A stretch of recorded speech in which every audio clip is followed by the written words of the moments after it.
In this episode of Contributing to a Safer Ohio, we'll learn how law enforcement agencies can obtain alcohol to teach the standardized field sobriety tests. We'll also learn about the Bureau of Motor Vehicles' process of approving and denying personalized plates. But first, we'll hear how the Ohio Task Force on Community Police Relations was formed to explore the cause of fractured relationships between some law enforcement and the communities they are dedicated to serve. It's all coming up on this episode of Contributing to a Safer Ohio.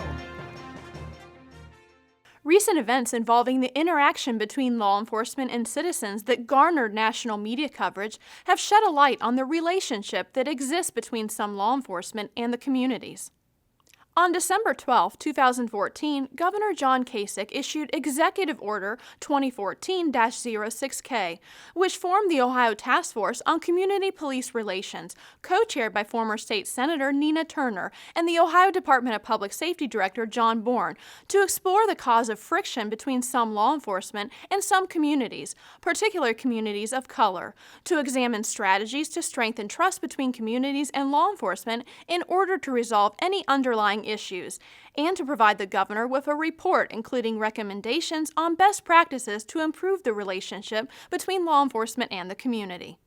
The task force held 4 public forums in 2015 at Cleveland State University, Central State University, the University of Toledo, and the University of Cincinnati, and received public testimony from more than 150 people and heard from nearly a dozen experts from around the country.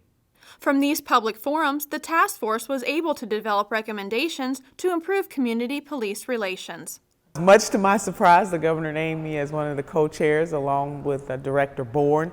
It has been a tremendous opportunity. There are about 22 of us on that task force, and Director Bourne and I were charged with being the first among equals, if you will.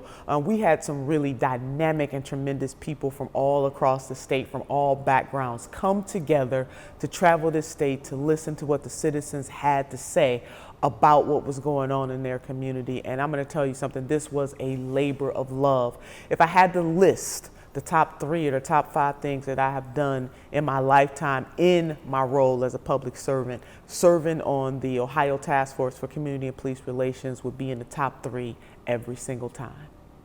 The Office of Criminal Justice Services Executive Director Carlton Moore, who served as the task force facilitator, knows firsthand the importance of community police relations. What we ultimately ended up doing was coming up with 7 areas of focus, and really the task force members themselves came up with those areas, and the public was also in line with those. So we knew we were on the right path.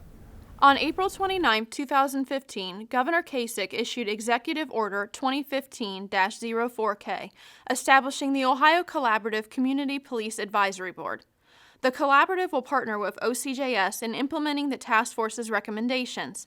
The collaborative will create, for the first time in Ohio's history, statewide minimum standards for state and local law enforcement departments to follow in important areas including, but not limited to, the proper use of force, including deadly force, and the recruiting, hiring, and screening of potential law enforcement officer candidates. The primary focus of this entire effort is to try to build better relationships between law enforcement and the community. And in that regard, we're going to learn from some communities across the state who've already built great relationships. At the end of the day, our hope is that everyone is safer, law enforcement, community, and we believe the way to do that is to reduce the fear and anxiety that some people in the community have towards law enforcement and that some law enforcement have for people in the community. And the best way that we know how to do that is to have them work together on their criminal justice issues and to build a relationship that they can use in their community to solve problems. The main goal of the task force is to ensure the safety and security of Ohio's citizens. The basic principle applies equally to the dedicated men and women of law enforcement, as well as every citizen of the state. Communities are best able to succeed when their residents feel safe. I'm hoping that the work that we do whether it was the 22 members who served on that task force or now the 12 members that will serve on this collaborative, will build and create a strong foundation so that we don't have to repeat this moment again, that there is a bridging of the divide, that both the community and the police cement in their everyday activities how much both parties need each other. For more information on the task force and their recommendations, please visit ocjs.ohio.gov.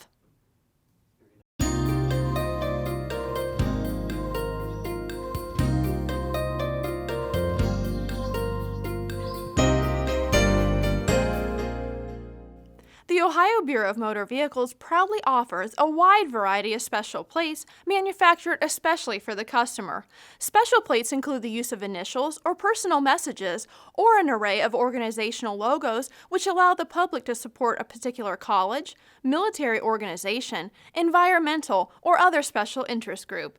Currently, there are nearly 1 million Ohioans with special license plates and nearly 270 logo or organizational plates. Initially, a constituent has to find a senator or House of Representative to draft a bill that is going to propose the legislation for us to sell the license plate. Once they do that, and they are pretty sure that the bill is going to go through, then they come to us. Currently, to enter into Ohio's Special Plate Program, organizations must obtain 500 signatures from Ohio residents who intend to purchase a set of these plates. Colleges or universities must obtain 150 signatures. Currently, in order to remain in the Special Plates program, each organization has to maintain at least 500 vehicle registrations annually. All special plates can be purchased through the following: deputy registrars, oplates.com, by mail, or by telephone. The newest logo or organizational plate is the Military Sacrifice Plate, which is available to any member of the immediate family of a person who died outside a combat zone while serving honorably and not of willful misconduct. For a complete list of logo or organizational plates, please visit the following link. Through the use of personalized license plates, the BMV allows motorists to express themselves, while at the same time limiting profanity, offensiveness, or phrases that could incite lawless behavior. BMV has a Special Plates Review Committee that uses guidelines when reviewing requested plate combinations daily. The committee consists of multiple individuals whose positions range from BMV Chief of Registration to Customer Service Assistants. The BMV shall reject any request that contains words, combinations, and/or phrases in any language or when read either frontward or backward that are the following: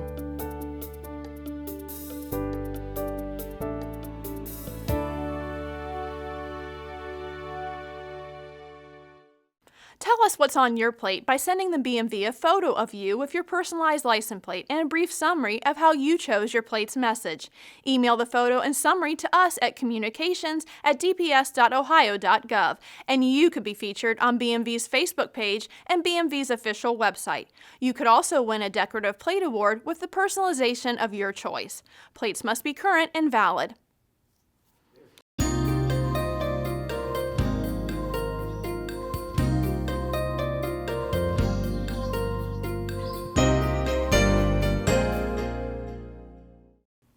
Have you ever wondered how law enforcement agencies obtain alcohol to teach the standardized field sobriety test? One way departments can get the alcohol for free is through alcohol seized by the Ohio Investigative Unit during illegal alcohol sales search warrants. Once the alcohol is seized, it is then stored in evidence until the court of jurisdiction issues a forfeiture order. All alcohol forfeited to the Ohio Investigative Unit that are in sealed bottles over 21% alcohol are retained for training purposes. Everything else, and this would include beer, wine, intoxicating liquor, and open bottles of spirituous liquor, are destroyed. Alcohol retained by the Ohio Investigative Unit can be requested by a law enforcement agency for training purposes. The agency needs to fill out a request form that can be found on our website. Once complete, that form can either be mailed or faxed to the Ohio Investigative Unit's central office. Our central evidence manager would then process the request and contact the agency to arrange for a pickup. Agencies follow guidelines set forth by the National Highway Traffic Safety Administration during the field sobriety training, including how much alcohol can be ordered. When the alcohol arrives at the Ohio State Highway Patrol Academy, it is kept in a secure location until the day of the training class. Once our volunteers get here, they fill out waiver forms and we collect data on them as far as how much they've had to eat and what time they last had consumed any type of food. We make sure that they haven't had anything to drink prior to arriving. We make sure that they're not on any type of medication that will enhance the effect of alcohol or cause them any type of harm. Once they fill out all of the waiver forms, we monitor their dosages based on the NHTSA standards for their height, weight, and gender. Troopers overseeing the training aim to get the volunteers at a .08 limit, the legal limit for Ohio. Some will be lower and others will be higher, but never above .12. For the students to have the ability to look at what actual alcohol impairment looks like on a live subject is an invaluable resource to helping them make the correct arrest decision and ultimately contribute to a safer Ohio. I encourage other law enforcement agencies to utilize this valuable resource from the Ohio Investigative Unit for training needs. It eliminates any type of question about what budgetary concerns that you'll have by purchasing alcohol using state funds or your department funds. A sober family member or friend who is at least 18 years of age must sign a waiver assuming responsibility of the intoxicated person, including transportation home. If you are an agency interested in obtaining free alcohol for standardized field sobriety testing, please contact OIU. Through continuous efforts like that of the Ohio Investigative Unit, Ohio Department of Public Safety continues to contribute to a safer Ohio.